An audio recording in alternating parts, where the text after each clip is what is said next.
In this video, I'm going to show you how to crochet these cute little puff flowers, as well as show you a fairly simple method for how to sew them together. For materials, you'll need yarn. I have some worsted weight yarn here, a crochet hook. I have a 5mm hook, some scissors, and a tapestry needle to sew in your ends. Let's get started. To begin round one, I'm going to start with a magic circle. Now, if you don't like the magic circle method, you could also chain 4 and join with a slip stitch in the first chain to form a ring and work your first round of stitches in that. I'm going to show you how I do the magic circle method. I'm just going to make an X over my finger with the yarn, and then I'm going to go underneath this first loop with my hook, and I'm going to grab that second loop and pull it through. I'm going to carefully remove it from my finger, and now I have my ring to begin my first round. So I'm going to chain 1 and then work 6 single crochets into the magic circle. So this is US terms single crochet. I'm going to insert my hook, grab the yarn and pull it through, 2 loops on the hook, yarn over and pull through both of those loops. So that's number 1. Insert, grab the yarn and pull it through, yarn over and pull through 2. That's number 2.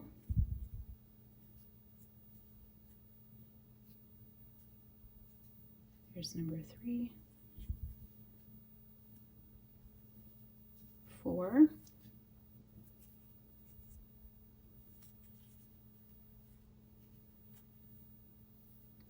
5,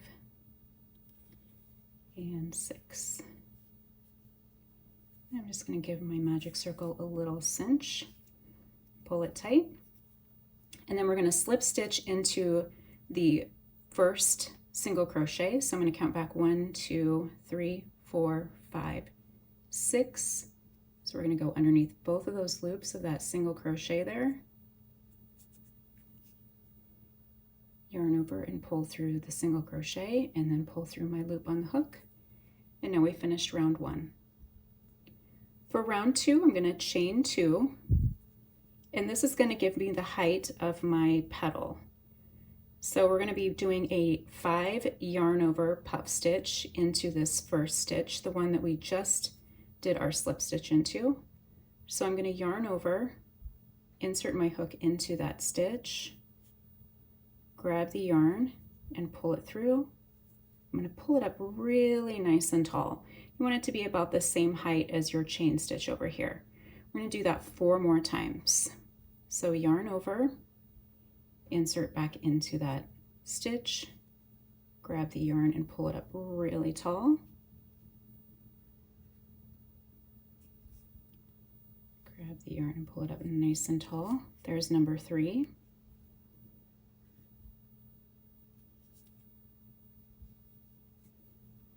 There's number 4.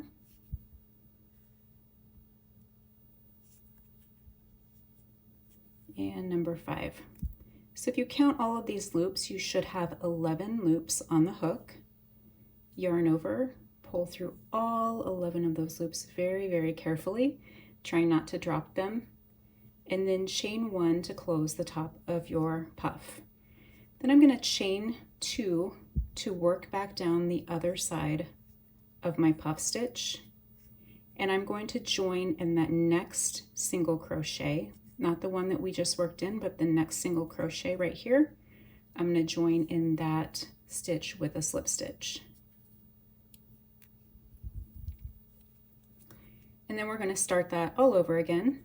Chain 2, and then work 5 yarn overs to create our puff stitch. So 1, grab the yarn and pull it through, pull it up nice and tall. This is the one that kind of sets the bar for the rest of them.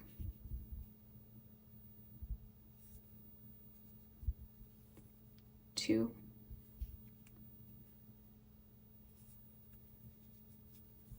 3,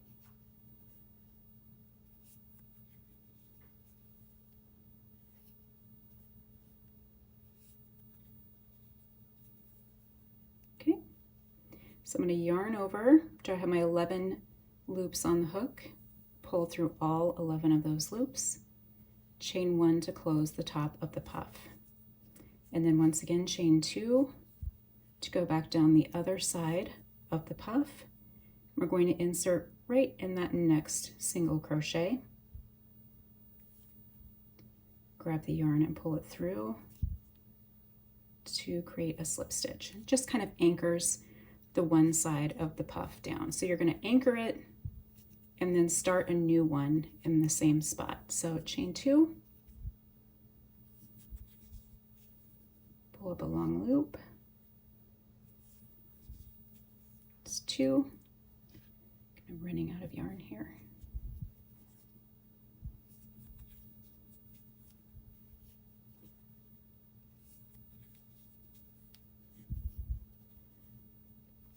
And there's 5. If you ever lose track of how many times you've yarned over, you can just go back and count the loops on top of your hook. When you get to 11, you know you've done the right amount. So I just pulled through. I'm going to chain 1 to close the top of my puff, and then chain 2 again to go back down the side. Sometimes these can get a little tricky as you make the puffs. It might be hard to see. You might have to move that a little bit out of the way. This is the next single crochet that we're going to be working into. I'm going to slip stitch into that one. Chain 2 again to start our next petal. And then working right back into that same space. Pull up a nice tall loop.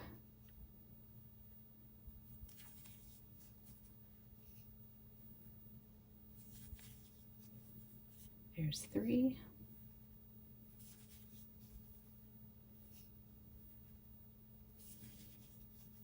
5, 11 loops on the hook, yarn over and carefully pull through all 11 of those loops, and then chain 1 to close the puff, and chain 2 to go back down.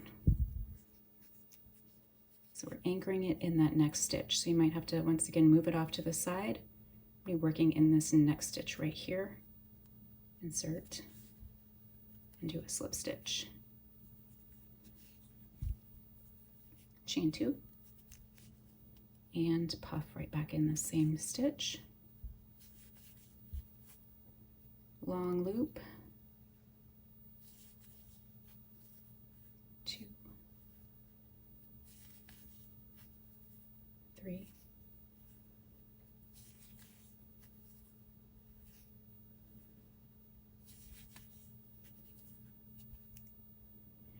11 loops on the hook, yarn over and pull through all 11, chain 1 to close the top of the puff, and then chain 2 to bring it back down. So we have 1 stitch left. This little bar right here is actually our slip stitch from when we joined round 1. So if you're thinking, oh no, there's another one there, that's the slip stitch, but we'll actually use that stitch when we get to our very last stitch here. So I'm going to chain 2 once again, and working in that same space, pull up a long loop.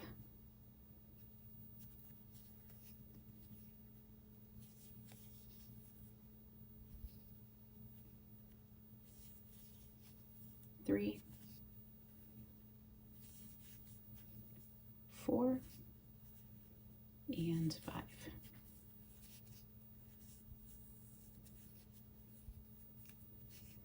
So we should have 6 puffs altogether, chain 2. And when I was talking about that little slip stitch spot, we're actually just going to go right back down in there and do our final slip stitch in there. Now I'm actually going to cut my yarn and leave really long strand for sewing them together. I'm going to cut this, oops. And then I'm just going to chain 1 and pull that strand all the way through and give it a nice tuck. And these might be a little bit wonky at first. If you notice that the chains are along the side of the puff, you may just have to push those chains to the back. That'll actually be very helpful if you plan to sew these together. So I just like to go along when I finish and just kind of push those little chain stitch to the back, and it gives the puff flower a little three-dimensional look. So there is our puff flower. These little puff flowers are very cute on their own. They work great as a little applique if you want to add them to something else, like let's say a hat or a pair of jeans. You could also attach them to a barrette and make little puff flower barrettes or bows. But if you want to sew them together, I'm going to show you how to do that. So if you sew them together into a strip, you could use this as, let's say, a purse handle, or for a top, like if you're making a crochet top, they would make cute straps on the top. Or you can put them together to make something much larger, like a baby blanket or a bag or something else. So I'm going to show you how I sew them together. So I'm going to load up my tapestry needle here. Now, if you look at the puff, there are 6 sides to it, like a hexagon. So you've got this side, this side, this side, this side, etc. So what I like to do is put the tops and bottoms together first, because they're kind of flat. So you can see here that I've sewn the 2 petals together on the tops and the bottoms to form a strip. So I'm going to show you how I do that. And that's where all of these little chain stitches that we did will come in handy. So I'm going to start by flipping these both over to the back side, and I'm going to line the 2 petals sort of up together here. And then I'm just going to go through and do a little whip stitch underneath both of these loops on both sides of the petals here. And I don't really do it super tight at first. I want to make sure that it looks good before I fully commit to it. Now, I don't sew in between. I like to leave that little space here. I find that when you sew in between, it kind of smashes the flower and it doesn't look as nice. So I'm going to skip over to this other side here, this other puff, or this other, yeah, the other puff, the other petal.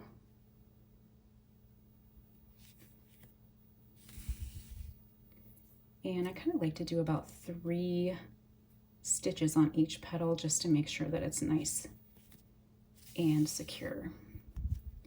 I'm going to flip it over and take a look at that. It looks pretty good. I'm going to pull my yarn a little bit to tighten that up there. And then what you can do is go back through and do a quick little knot to secure it.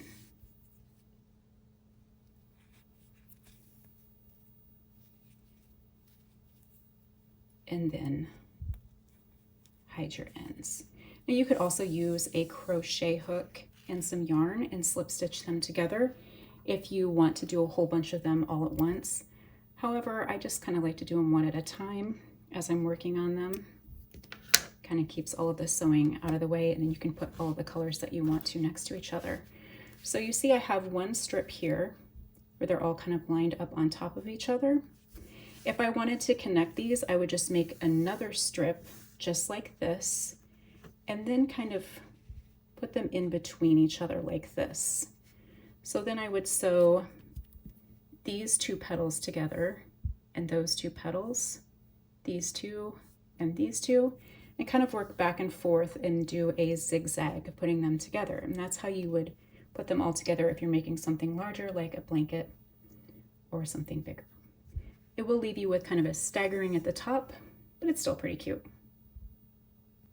Thank you for watching. If you've enjoyed this video, please be sure to give it a thumbs up, as well as subscribe to my channel for more crochet tutorials.